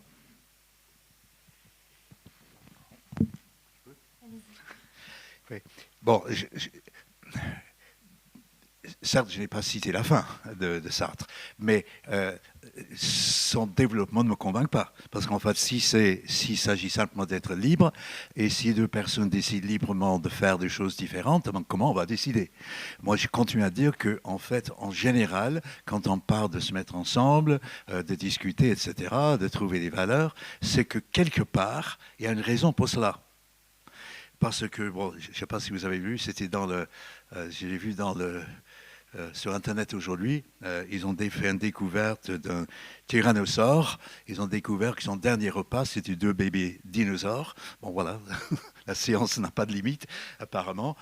Parce qu'en fait, personne ne va dire, oh, le tyrannosaure, oh, il aurait dû respecter ces petits dinosaures. Pourquoi l'être humain cherche ces valeurs? Là encore, ce n'est que dans la doctrine chrétienne qu'on trouve la raison. C'est que quelque part, un être humain est un être à part dans la nature. Ça ne veut pas dire que les autres n'ont pas de valeur, mais un être à part qui a cette conscience du fait que je cite encore la Bible, qu'il est créé en image de Dieu, qui lui a donné quelque part les mêmes caractéristiques de savoir raisonner, de connaître la différence entre le bien et le mal. Donc nous, chrétiens, on peut dire pourquoi les athées peuvent être de bonne moralité, en quelque sorte. Moi, je n'ai jamais dit je n'ai jamais dit le contraire. Bon, c'est peut-être un débat au XVIIe siècle, mais je ne pense pas qu'aujourd'hui, au XXIe siècle, on dit que les athées sont à rejeter à cause de la moralité. C'est pas ça. Nous, on dit qu'ils n'ont aucune raison d'avoir cette moralité. C'est ça la différence. Enfin, vous ne l'avez pas dit, mais vous pouvez quand même citer Nietzsche pour dire qu'il y a de méchants athées, quand même, au passage. Bon, mais c'est normal, c'est un débat. Il était cohérent, c'est tout. Non, mais il était anti-chrétien. Et, voilà, la philosophie de Nietzsche est anti-chrétienne, mais vraiment anti-chrétienne, lui. Pas, quand il dit que Dieu est mort, c'est surtout. Il aimerait que le christianisme meure. C'est un peu différent. Je ne sais plus ce que je voulais dire. Ah si, voilà, oui, très bien. Donc vous savez pourquoi nous sommes moraux, on vous en remercie énormément. Mais précisément, le débat est là. Est-ce qu'on a besoin d'une entité extra-humaine ? Bon, vous dites que ça vient donc de Dieu, hein, que c'est Dieu qui peut poser les valeurs. Pour poser des valeurs, non, le positionnement matérialiste et athée, au contraire, dit que non, c'est des hommes que naissent les valeurs, précisément parce que nous sommes des êtres de langage. Nous sommes des êtres de langage que nous pouvons produire par la discussion, par la rencontre avec l'autre, par la confrontation logique des arguments, des valeurs. Et ça, c'est une propriété, si je l'analyse en matérialiste, du corps humain. C'est une combinaison du cerveau, de la fonction symbolique, c'est-à-dire le fait qu'il y a certains animaux qui ont plus ou moins de relations symboliques. Et aujourd'hui, on connaît beaucoup mieux le monde animal et on s'aperçoit qu'il y a chez certains animaux des relations symboliques beaucoup plus complexes et même des formes de communication beaucoup plus complexes qu'auparavant. Et nous avons développé une propriété particulière dans le développement biologique qui est le langage. Et avec ça, on arrive en effet, par la raison, à déterminer ce qui est bien ou mal, ce qui est juste ou nuisible. Et on échange là-dessus et on se met d'accord. Je vous laisse terminer ce temps de dialogue avec la réponse. Allez-y. D'accord. Non, mais le langage ne fait que repousser les choses plus loin. D'où vient le langage ? Parce que je me souviens d'une longue discussion que j'ai eue avec un professeur de linguistique à l'université de Vilnius, en Lituanie, qui m'a dit que les grandes sociétés de recherche linguistique dans le monde n'acceptent plus de recherche sur les origines du langage. Parce qu'on dit on ne saura jamais. Mais c'est tellement compliqué un langage, que c'est tellement extraordinaire que le langage existe, qu'on peut se demander comment le langage a pu se développer. J'ai même cité donc, le site de l'Institut de recherche en informatique de l'Université de Toulouse, qui dit « Le langage exprimerait un instinct humain programmé ». Bon, l'Université de Toulouse ne dit pas qui l'aurait programmé. Nous, on pense que c'est Dieu. Mais de repousser cela vers le langage, c'est toujours la même chose. Comment le langage a pu exister dans un monde matérialiste ? D'autant plus que les langages qu'on a trouvés, les langues des tribus perdues, comme on dit dans l'Amazonie, etc., ont les langages les plus complexes du monde, plus complexes que les nôtres. D'où ça vient ? C'est absolument extraordinaire. Et bon, il n'y a que l'homme qui puisse développer le langage. Des expériences ont montré d'ailleurs que un chimpanzé peut apprendre dans une certaine mesure la langue des signes, mais seulement jusqu'à à peu près l'équivalent d'un enfant de 2 ans. Et à partir de ce moment-là, c'est l'explosion linguistique chez cet enfant.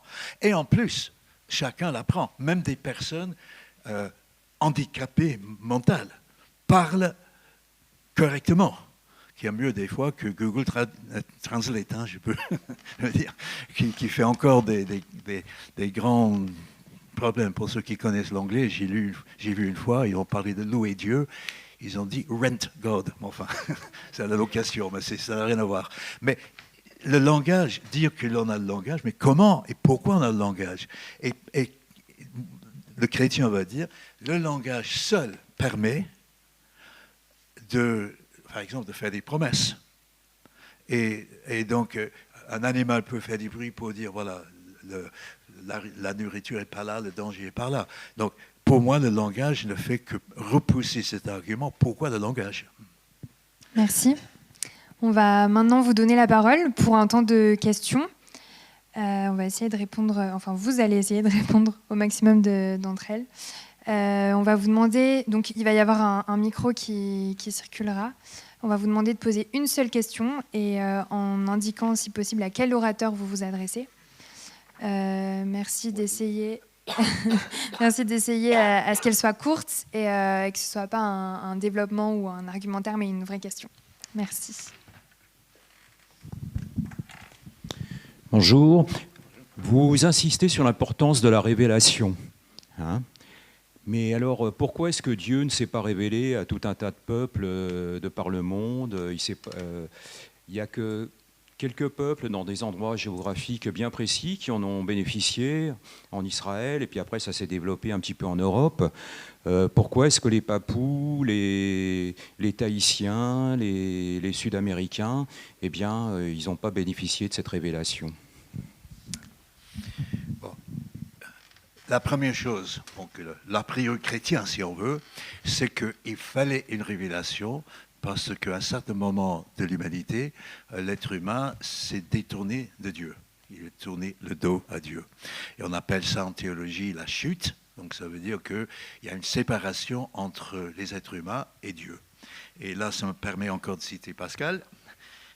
Nulle religion que la nôtre n'a enseigné que l'homme naît en péché. Nulle secte de philosophes ne l'a dit. Nul n'a donc dit vrai. Bon, c'est Pascal qui l'a dit. Mais en réalité, là encore, je reviens à l'enseignement de la Bible. Je suis pasteur, donc je suis obligé de revenir à ça. Et qui dit que la première raison pour laquelle il fallait une révélation, c'est que les êtres humains s'étaient détournés de Dieu et avaient besoin de cela. Donc il fallait que Dieu fasse une sorte de tête de pont quelque part. Il a commencé à révéler son existence et qui il est, donc à des personnes comme Abraham et puis ensuite au peuple hébraïque, au peuple hébreu. Maintenant, la Bible dit aussi que il est tout à fait possible que les personnes qui réfléchissent disent ouais, il doit y avoir quelque chose au-dessus de nous et qui, sans cette révélation, se sont tournés quand même vers Dieu. Et j'ai lu des histoires comme cela avec... quand on a apporté l'évangile dans d'autres pays, ils ont dit, on savait qu'il y avait quelque chose comme cela. Maintenant, donc Dieu n'est pas injuste. Il va tenir compte du fait que tout le monde n'a pas eu le droit aussi immédiatement de sa parole. Mais si on regarde, si on fait le calcul de la population du monde, depuis... je ne sais pas, admettons, on va remonter jusqu'à 6000 ans.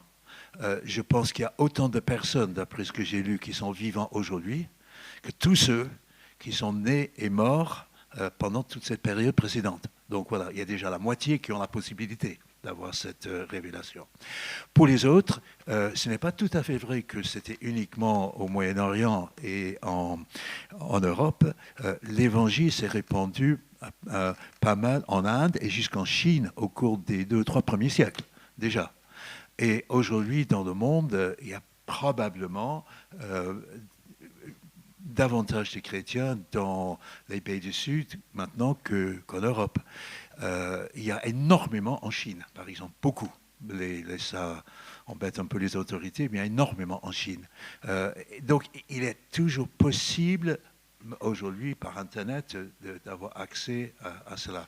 Mais pour ceux qui n'avaient pas, Dieu n'est pas injuste. Il tiendra compte de cela. Mais nous avons la chance, nous, d'avoir accès à cette révélation. Merci.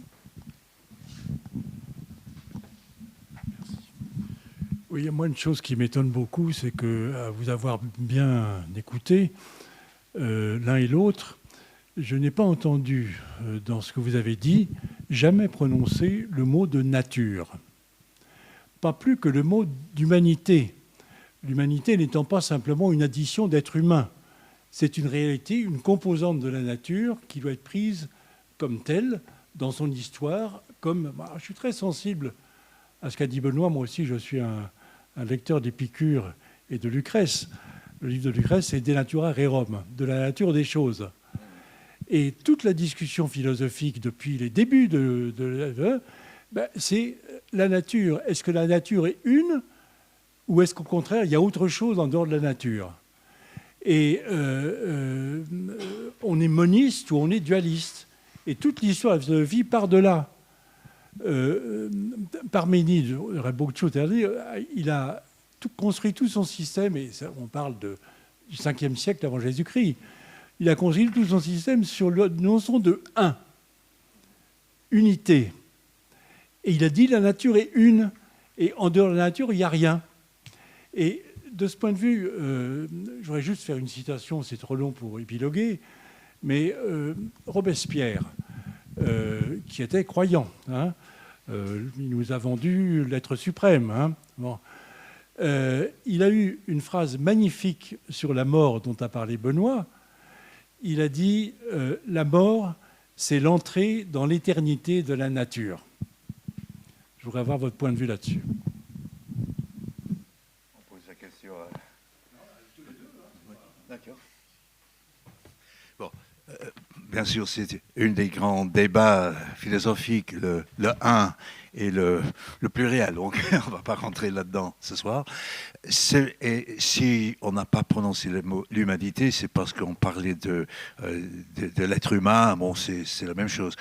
Maintenant, c'est un peu compliqué aujourd'hui de parler nature. Si vous utilisez ce mot dans un département de sociologie à l'université, vous faites des centres. Parce que tout le monde va dire, il n'y a rien de naturel, tout est culturel. Et donc, ça, c'est un petit peu le problème aujourd'hui. Quand on veut parler de la nature humaine, les sociologues n'aiment pas trop cette expression. Oui, on est toujours convoqué à se demander qu'est-ce qu'il y a avant, qu'est-ce qu'il y a après. C'est toujours ce que vous dites, d'où ça vient. Alors d'abord, la linguistique, quand elle est née, effectivement, s'interdisait de chercher l'origine du langage. Bon, parce que c'est ce que faisaient les philosophes, etc. Aujourd'hui, il y a de plus en plus de travaux de sociologie qui font des travaux historiques et qui essayent de remonter. Les neurosciences essayent de comprendre comment le langage a pu émerger. Je pense que donc on est là sur des pistes très intéressantes pour essayer de creuser un peu comment nous avons créé une relation symbolique au monde. Pour moi, c'est ça le langage. Mais se demander toujours s'il y a quelque chose au-delà de l'existence humaine, au-delà du langage, au-delà de la nature, au début de l'univers, avant le Big Bang, etc., etc. C'est effectivement une question qui, à mon avis, vient d'un défaut de pensée. C'est-à-dire qu'on n'arrive pas à se contenter de l'hypothèse de l'infini. Après tout, pourquoi y aurait-il une origine? Parce que dès qu'on pose l'origine, on se demande, mais qu'est-ce qu'il y a avant? Et la réponse, Dieu s'est assis de l'ignorance, disait Spinoza, parce qu'on n'arrive pas à remonter de cause en effet et d'effet en cause, on dit qu'il y a quand même un premier moteur, argument d'Aristote, c'est Dieu. La philosophie épicurienne parle de l'hypothèse qu'au contraire, la nature, il parle de la nature, Épicure, pas vraiment de la matière, mais de la nature est infinie. Elle a toujours été là. Elle sera toujours là. Ce que nous appelons le monde est une configuration temporaire de l'univers auquel nous participons, mais il n'y a pas besoin de chercher une origine si on croit que l'éternité n'est pas dans l'au-delà, mais l'éternité de l'univers lui-même. Est-ce qu'il y a d'autres questions? Oui, en vous écoutant, on a l'impression qu'on dit la raison est limitée. Je pense qu'elle n'est pas limitée et que notre époque montre qu'elle n'est pas limitée. C'est-à-dire il y a une différence entre le fait de dire qu'on ne comprend pas tout et le fait de dire que la progression de notre raison est limitée.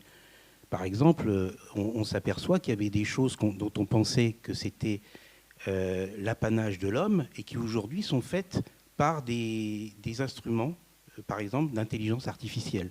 Je pense que l'intelligence artificielle doit nous questionner parce que ça pose la question, d'une certaine manière, on pourrait se dire aujourd'hui que la différence entre l'homme et les machines, c'est une différence quantitative de capacité de connexion.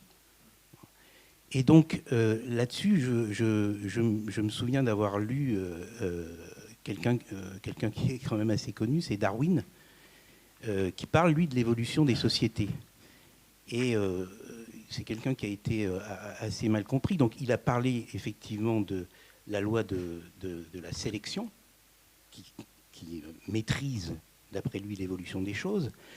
Et à la fin de sa vie, donc il s'est un peu découvert dans ses écrits, et il était, en fait, on peut dire, athée. Et donc, il expliquait que, en fait, ça revient à la question que vous avez abordée, de la révélation. Et ce que disait Darwin, c'est « je ne souscrirai jamais à la réflexion qui fait que je crois savoir tout, c'est-à-dire j'ai la révélation à partir du moment où il y a quelque chose que je ne comprends plus. Donc on ne comprend pas, et donc la solution, c'est Dieu. Et du coup, tout est résolu. Et donc je voudrais vous demander ce que vous pensez de cette réflexion de Darwin.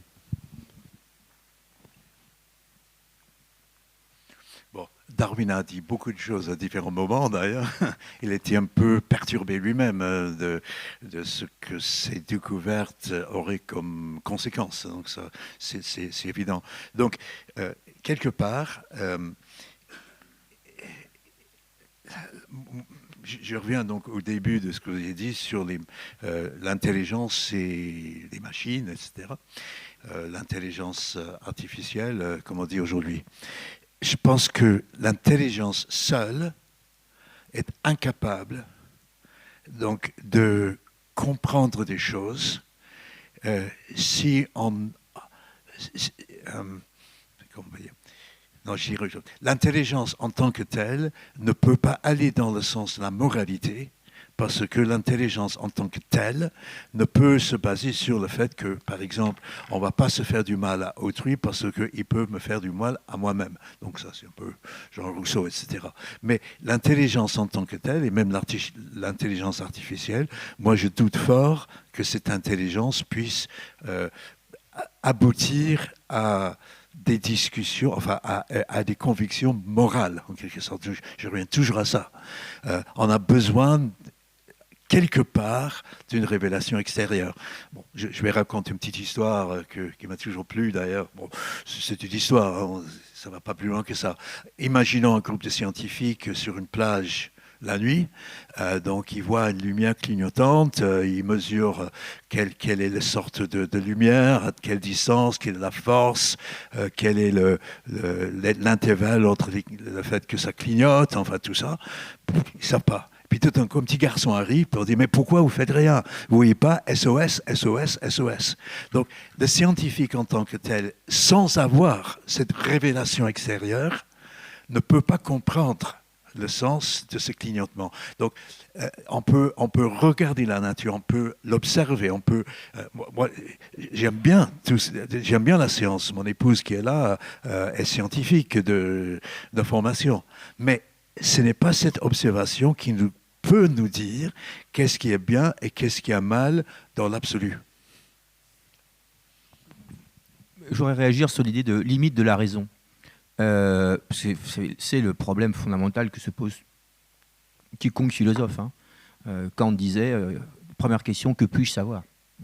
Et Kant établit une différence entre borne et limite en disant que, d'un certain point de vue, la raison ne va cesser de progresser, elle est un progrès illimité dans le savoir, mais elle a peut-être des limites, dans le sens qu'il y a des choses qui sont impensables. Ça, c'est une version, et ce qui fait que Kant est croyant, et il doit abolir le savoir pour laisser une place à la croyance. C'est la leçon de Kant. Il y a des choses auxquelles on doit croire parce qu'on ne peut pas les connaître. Mais d'autres philosophies, au contraire, nous diraient que l'examen des différentes capacités de la raison nous permettent en effet d'assigner des limites à la raison, mais ce n'est pas parce qu'il y a une limite qu'il y a quelque chose derrière. C'est toujours cet esprit un peu limité de notre capacité à nous représenter les choses qui fait que dès qu'on met une limite, on suppose qu'il y a quelque chose derrière. Bon, c'est une métaphore géométrique, mais on peut avoir un arrêt de la raison sans forcément quelque chose derrière. La capacité de la raison, c'est pas seulement le calcul. La raison, quand on regarde un peu tous les travaux à la fois de philosophie, mais aussi de neurosciences, il y a une raison qui va être aussi une raison morale. Il y a une raison morale. On peut avoir un raisonnement sur ce que sont les conséquences d'une action libre. Et précisément ce que fait par ailleurs Pascal quand il fait son calcul des probabilités pour voir les conséquences. La raison n'est pas forcément utilitariste. Il y a des gens pour qui la raison est nécessairement utilitariste, mais il y a d'autres manières de penser le rapport à la raison qui n'est pas simplement un calcul d'intérêt, et qui peut être un calcul sur les fins, un calcul sur les moyens, un calcul sur la capacité à produire des valeurs, etc. Et puis, l'examen des capacités de la raison, c'est aussi une manière d'éliminer les questions inutiles. Il y a de nombreux philosophes pour qui philosopher, c'est d'abord arrêter de se poser des questions inutiles parce qu'elles nous font souffrir. C'est peut-être une leçon de l'épicurisme. Plus je me torture sur la question de la mort, qui est une non-question, qui est un non-problème. Pour Épicure, c'est une non-question, un non-problème, parce que premièrement, ça va nous arriver, sauf si la médecine fait d'infinis progrès, ça ne sert à rien de vouloir une vie immortelle qu'on n'aura pas. Et deuxièmement, c'est un non-problème, parce qu'il n'y a rien après la mort. Et c'est une erreur de raison que de poser quelque chose après. Donc on peut avoir des limites à la raison, qui n'empêche pas justement de penser droitement. Bon, je pense que ce n'est pas juste de dire que c'est une non-question, personnellement. Je voulais juste rebondir quelques instants et on passera à une autre question après. Oui, d'accord. Je vais juste dire que le fait que l'on dise, par exemple, un petit enfant meurt sous un bombardement, là, on ne dit pas c'est une non-question.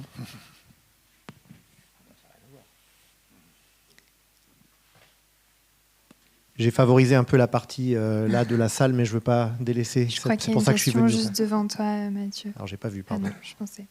Non, ok. Oui. Bonsoir. J'ai une question pour le pasteur. Je voudrais savoir, qu'est-ce que vous pensez de l'attitude du Dieu chrétien vis-à-vis des autres dieux qui ont existé avant lui? Parce qu'il dit, vous n'aurez pas d'autres dieux devant ma face.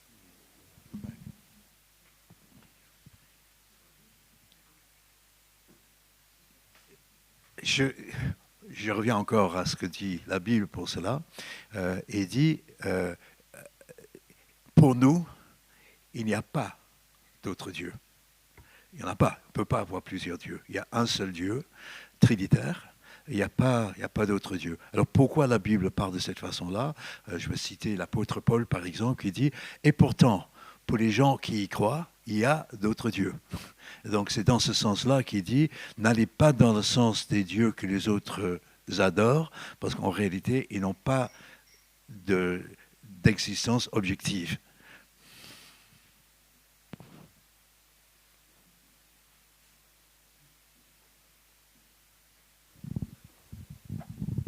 Alors je m'adresse aux philosophes et alors je me demande, est-ce que...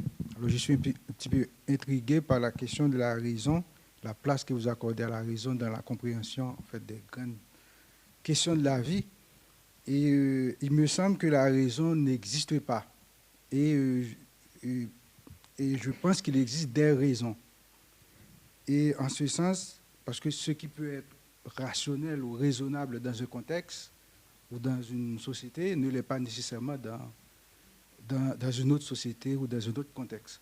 Donc, en ce sens, je me demande, est-ce qu'il existe une forme de raison qui fait vraiment consensus sur les grandes questions de la vie? On est loin du temps du XVIIIe où tous les philosophes avaient pour mot la raison, la raison, la raison, comme si c'était déjà la vérité incarnée. Au contraire, c'est avec beaucoup plus de modestie qu'il faut envisager les capacités cognitives. Si par la raison on essaie de déterminer ce que l'esprit peut penser, il y a une partie de la raison qui va être calculatoire, une partie de la raison qui va être anticipatrice, une partie de la raison qui va être programmatrice, une partie de la raison qui va être affective, etc., etc. Donc la raison, ce n'est pas une vérité. C'est l'ensemble des capacités que l'esprit humain, ou le cerveau humain, ou l'appareil psychique humain, ou l'âme humaine, vous mettez le mot que vous voulez, a de penser, c'est-à-dire de représenter le réel, présent, passé, futur, et d'interagir avec. Donc effectivement, nous sommes avec aujourd'hui les neurosciences, mais comme on l'était avec la philosophie classique, dans la découverte de ce que sont les possibilités de pensée. Et en revanche, ce qu'on sait, le savoir, c'est l'accumulation des expériences qui ont été ensuite testées. Voilà.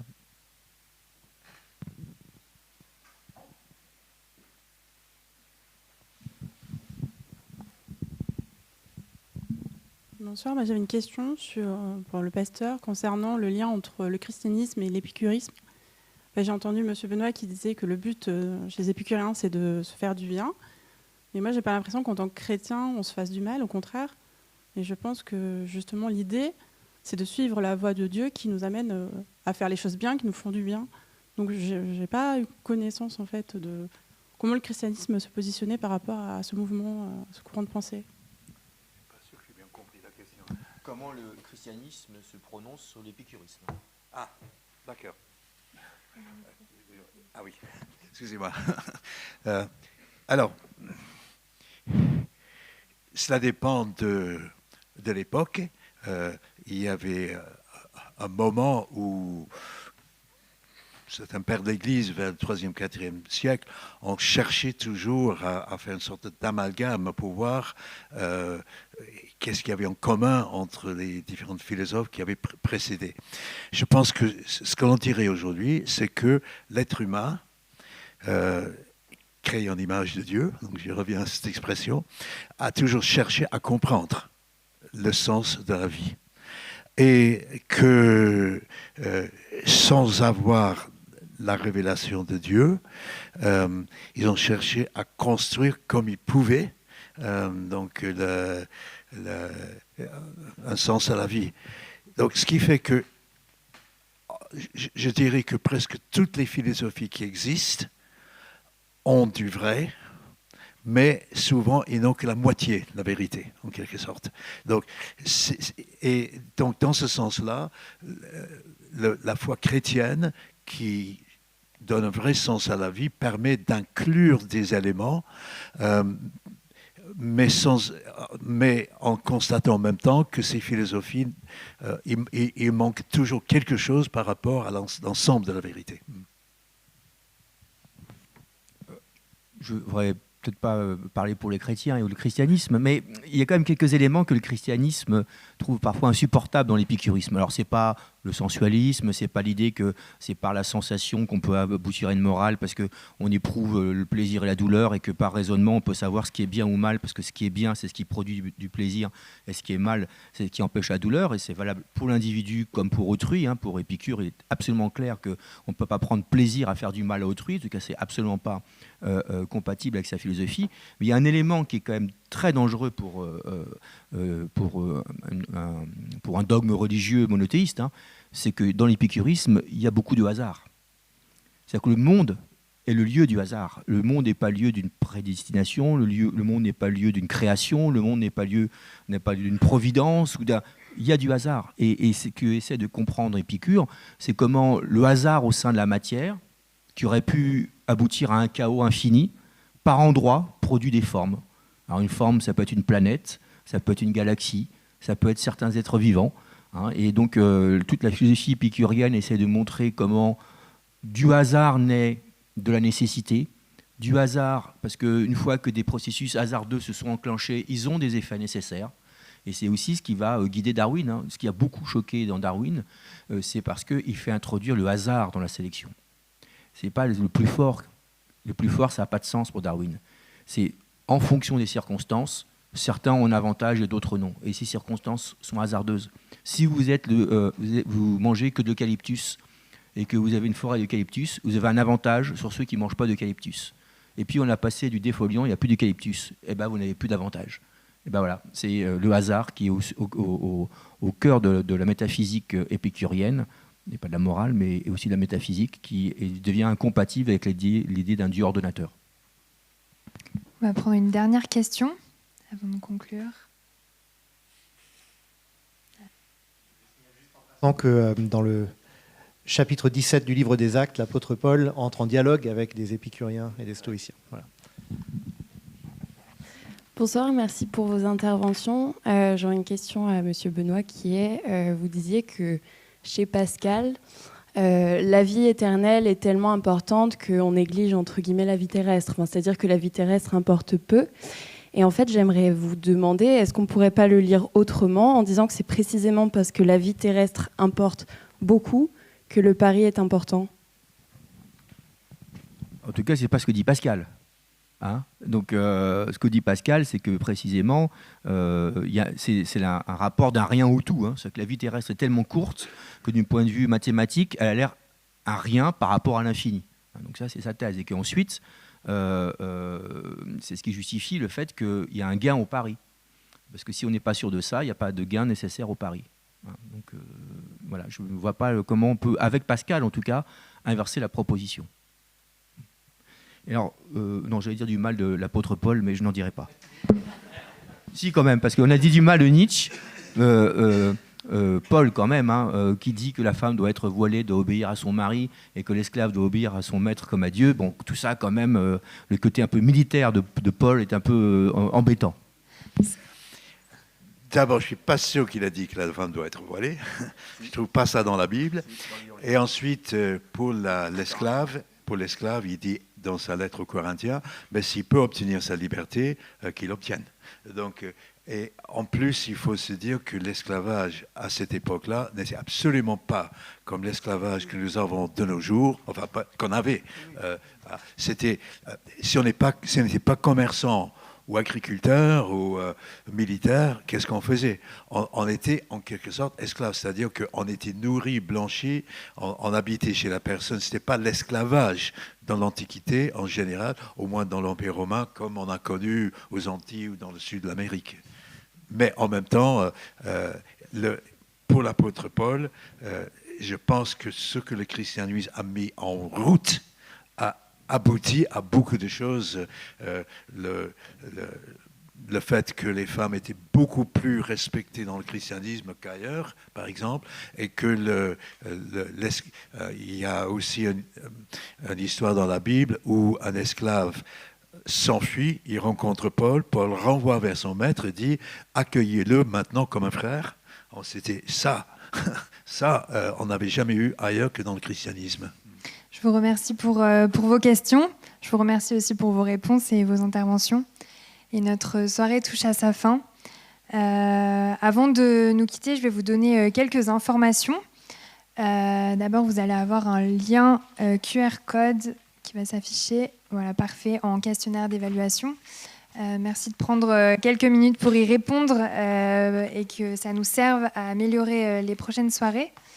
On vous laisse le temps de ressortir vos téléphones que vous aviez gentiment rangés pendant la conférence. Je ne suis pas sûr que ça améliore les intervenants, par contre. Hein. On est quand même un peu indécrottable.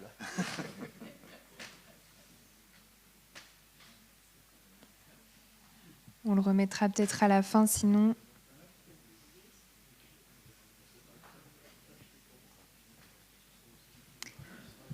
Est-ce que les sièges sont confortables? Si vous avez apprécié cette soirée, en tout cas, sachez qu'il y a des milliers d'heures d'enregistrement de conférences de ce type, Forum Veritas, sur YouTube, sur la chaîne Forum Veritas France. Le comptoir est le podcast des groupes bibliques universitaires et lycéens qui réfléchit effectivement à la culture, la société, la science, la foi, et qui propose des chroniques, des interviews et des morceaux de musique. Et vous pouvez trouver aussi le QR code juste ici qui vous y ramène, ou vous pouvez le trouver sur toutes les plateformes de streaming si vous cherchez le comptoir GBU. Vous pouvez également trouver des réponses à vos questions sur la foi chrétienne sur le site foienquestion.eu. Et je vous rappelle que les GBU accueillent tous les étudiants dans un esprit de dialogue et de respect, quelles que soient leurs convictions. Vous avez une carte représentative des différents groupes ici.